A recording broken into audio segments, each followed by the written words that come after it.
Mahirap din sa isang magulang yung pakiramdam na hinahanap yung kanyang anak. Gano'n. Di ba? Walang kakwenta-kwenta. Alam nyo, mahirap magpalaki ng anak. Ako, marami pong nanonood dyan. Let's roll. Yeah. Ayan.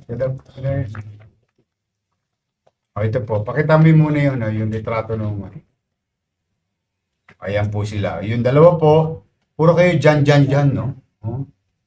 Magtotropa ba kayo? Magbabarkada kayo? Ayan, no? Si John Paul at si Karim John, kasama na ng magulang. Ayun. Nasa pahingahan na. Relax. Mas walang pag-aalala ang nanay. Dahil ako po, pinipilit ko talaga na ipatupad yung ano yung nasa batas. At sila'y mabigyan ng pagkakataon, harapin sa husgado yung kanilang mga nabiktima. At hayaan ko ang husgado magpasya sinong may sala o wala. Nalulugod lang ako pagka sila'y sumusuko. Una, less gastos para sa gobyerno. Pangalawa, siyempre, mahirap din sa isang magulang, no? Yung pakiramdam na hinahanap yung kanyang anak. Ito po yung pangatlo, si John. Ayan po siya. Buti, sumuko ka. Sino nagsabi sa'yo sumuko ka? Si Mama mo. Ilang taon ka na? May anak ka? Ilang taon na yung anak mo? Ano nakuha ninyo? Do sa basag na kotse? Unang baby. Oo. Dede. Gano'n. Diba walang kakwenta-kwenta. Tapos mahuhuyo ka pa ng matagal. Tapos makukuha mo lang. Yan, maging takdang aral sa inyo. Kapulutan nyo na ng aral yan. Hindi araw-araw Pasko. Ngayon, Pasko sa iyo. Yung biktima, ano masasabi mo? Kung nanonood yung biktima ngayon. Hindi po ng tawag sa nagawa kong pag-interview po sa inyo. Sa po, patapos po. Yan ang ipanalangin mo at ng iyong ina na hindi na kayo habulin ng nabiktima ninyo. For the meantime, mga kababayan, para lang hindi kayo nalilito, ito po yung case file.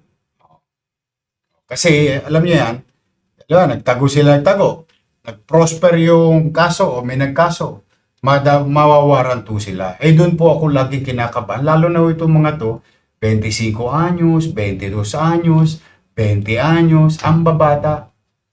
Alam nyo, mahirap magpalaki ng anak. Ako, marami pong nanonood dyan. Talagang, sino ba naman ng magulang gusto niya mapariwara ang kanyang anak? Kaya lamang talagang itong mga to may sariling mundumisan, may kapilyuhan, napapariwara. But then again, hoping na di na kayo habulin kung inyong nabiktima. But for the meantime, sinasabi ko nga, hanapin namin kayo. At at least, kung meron mang hustisya, na naabot itong sistemang ito, kayo'y alam na, umami na, and so on and so forth. Ngayon, for the meantime, may case file po ito. Tama ba, Samonte? Opo. Ito po, humihingi daw ng tao. Ang papitik nga, napitik ko yung dalawa, makaisa rin ako sa iyo. Para naman kahit pa paano, mabawasan ang inis ko sa iyo. Mabubuti kayo, nagsisikap ako ng maayos na maging mapayapa ang ating lungsod. But anyway, yan po mga kababayan, mga batang Maynila. Ito po si John Devon. Tapos na po yung tatlong suspect. Ito, bigyan nyo. Ito yung magulang. Nandito po yung magulang nito. Pumanatag po kayo. Hindi po malalamukan nito. Makinis ka pala. No? Hindi po malalamukan ito. May kulambo ito. Masaya lang ako, no? Kapag kasi nakikita ko lagi pag dito dinadala yung mga suspect. Ang una kong napapansin yung hinagpis ng magulang. Lalo na kung mga bata. But I'm happy for your mother. Yung tatay mo, nandiyan pa ba? Masaya ako sa tatay at nanay mo. Dito yung nanay mo. Please, aalualas yung pangamba, yung bigat ng damdamin. Ibigay ninyong binibigay ninyong sakit ng ulo sa inyong mga magulang. Ang hirap pa ng buhay ngayon. So ikaw, tatay ka na rin. May asawa ka. Nagsasama kayo nung tatlo pa lang kayo. Apat po ba? Dalawa na ang anak mo. Ang liliit pa. Ibigay mo yun. Kaya, mag-isip ka ng maigi. Ngayon, maswerte ka. Pasko ngayon, isipin mo ngayon. Ha? Ano yun na yan? Huwag na kayo ako nga, naging basurero eh. Oh. Nabubuli-buli ako nung araw. Pero, katwira ko, hindi ko naman makakain yung sasabihin ng ibang tao. Pag uwi ko, may kita ako.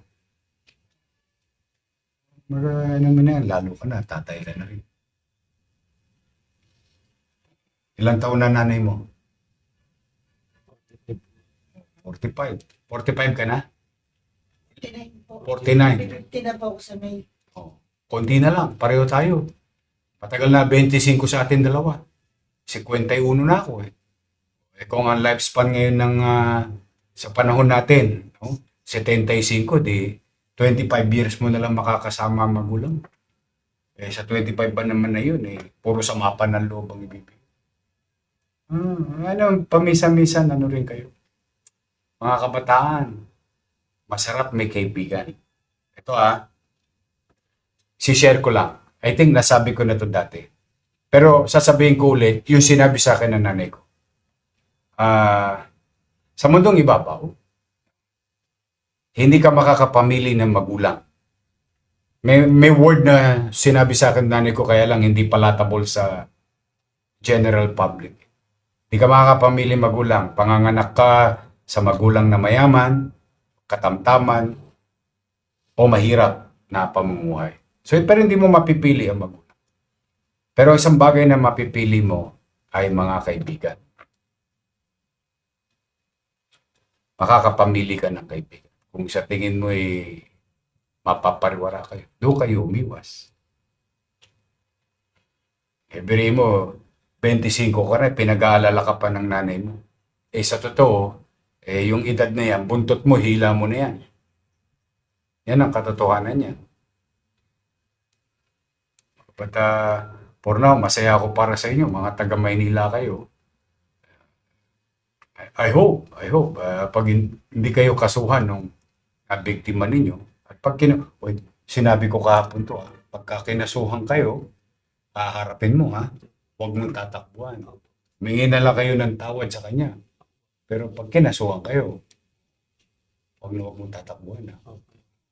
Kung kinakailangan magbayad na lamang kayo ng mga danyos, bayaran nyo yung danyos. Mas mahirap. Kita mo, ilang buwan ka na gano'n? Tago. Mag-iisang buwan. Kumita ka ba sa isang buwan? Puro gastos araw-araw. Tapos psychologically, nag-iisip ka pa. Tapos gano'n din ang magulang mo. Kaya useless talaga Walang kakwenta-kwenta. Okay. Sige. Mag-ingat ka. Pakbait ka. Sige, dali nyo na sa magulang niya yan. Ayan po, yung tatlong suspect na nag-commit ng damage to property. Crime na committed by those 3 kids. Hindi po namin kayo pinipigilan. In fact, madalas pa nga't nanghihikayat kami to pursue such thing. But it's up to you. But for now, we're happy to inform you, city government, kayo ay nabigyan ng hustisya sa ganitong pamamaraan man lamang. For the meantime, yan po muna ang inyong lingkod at pagpalain nawa kayo ng buong may kapal. Manila, God first.